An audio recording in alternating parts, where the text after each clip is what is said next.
Money de Pink Floyd est l'un des morceaux les plus célèbres de l'histoire du rock. Sorti en 1973 sur l'album légendaire The Dark Side of the Moon, ce titre se distingue par son introduction sonore novatrice, sa signature rythmique inhabituelle et sa critique acerbe du matérialisme. La genèse et la composition. L'idée originale de la chanson germe dans l'esprit du bassiste et parolier Roger Waters. Il compose la maquette acoustique dans un petit studio aménagé au fond de son jardin à London. À cette période, Pink Floyd connaît un succès croissant.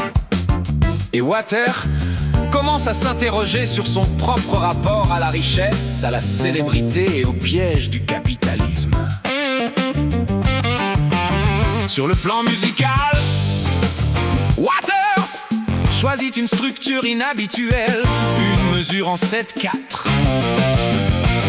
Ce tempo complexe donne au morceau un sentiment d'instabilité permanente, une sorte de décalage qui illustre à merveille la tension et l'agitation liées à la quête d'argent. L'expérience des effets sonores. Pour l'introduction de la chanson, Roger Waters et le groupe créent une boucle sonore artisanale devenue mythique. L'assemblage manuel, bien avant l'ère du numérique. Les membres du groupe enregistrent des bruits du quotidien chez eux et au studio Abbey Road. Ils découpent ensuite physiquement les bandes magnétiques avec des lames de rasoir et les collent ensemble. Les bruits de fond, on y entend le tintement de pièces de monnaie, le son d'une caisse enregistreuse, du papier qu'on déchire et le bruit d'une machine à calculer.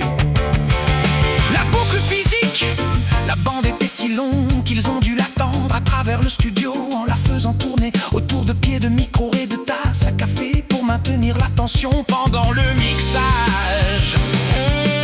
L'enregistrement au studio Abbey Road.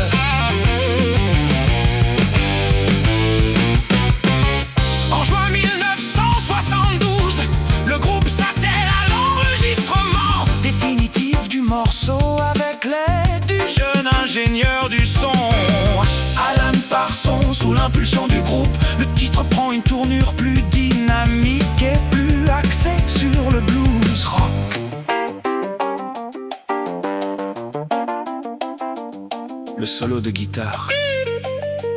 David Gilmour assure le chant principal avec une voix puissante. Pour son solo de guitare, le groupe décide de passer temporairement de la mesure en 7/4 à un rythme plus standard en 4/4. Ce changement de tempo offre plus de liberté à Gilmour pour exprimer sa virtuosité. Il enregistre 3 solos distincts qu'il superpose, utilisant une guitare spéciale dotée de 24 cases pour atteindre des notes extrêmement aiguës. Le saxophone, pour ajouter une touche jazzy et chaleureuse. Le groupe fait appel au saxophoniste Dick Parry, un ami d'enfance de Gilmour. Son solo apporte une couleur unique qui contraste avec la rigidité du rythme de basse.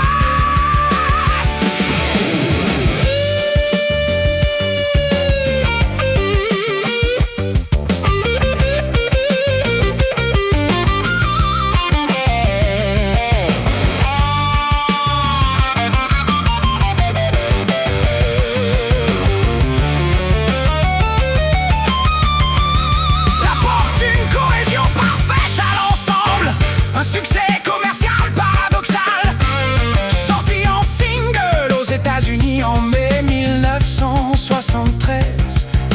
Le morceau rencontre un succès immédiat. Il atteint la 13e place du classement Billboard 100,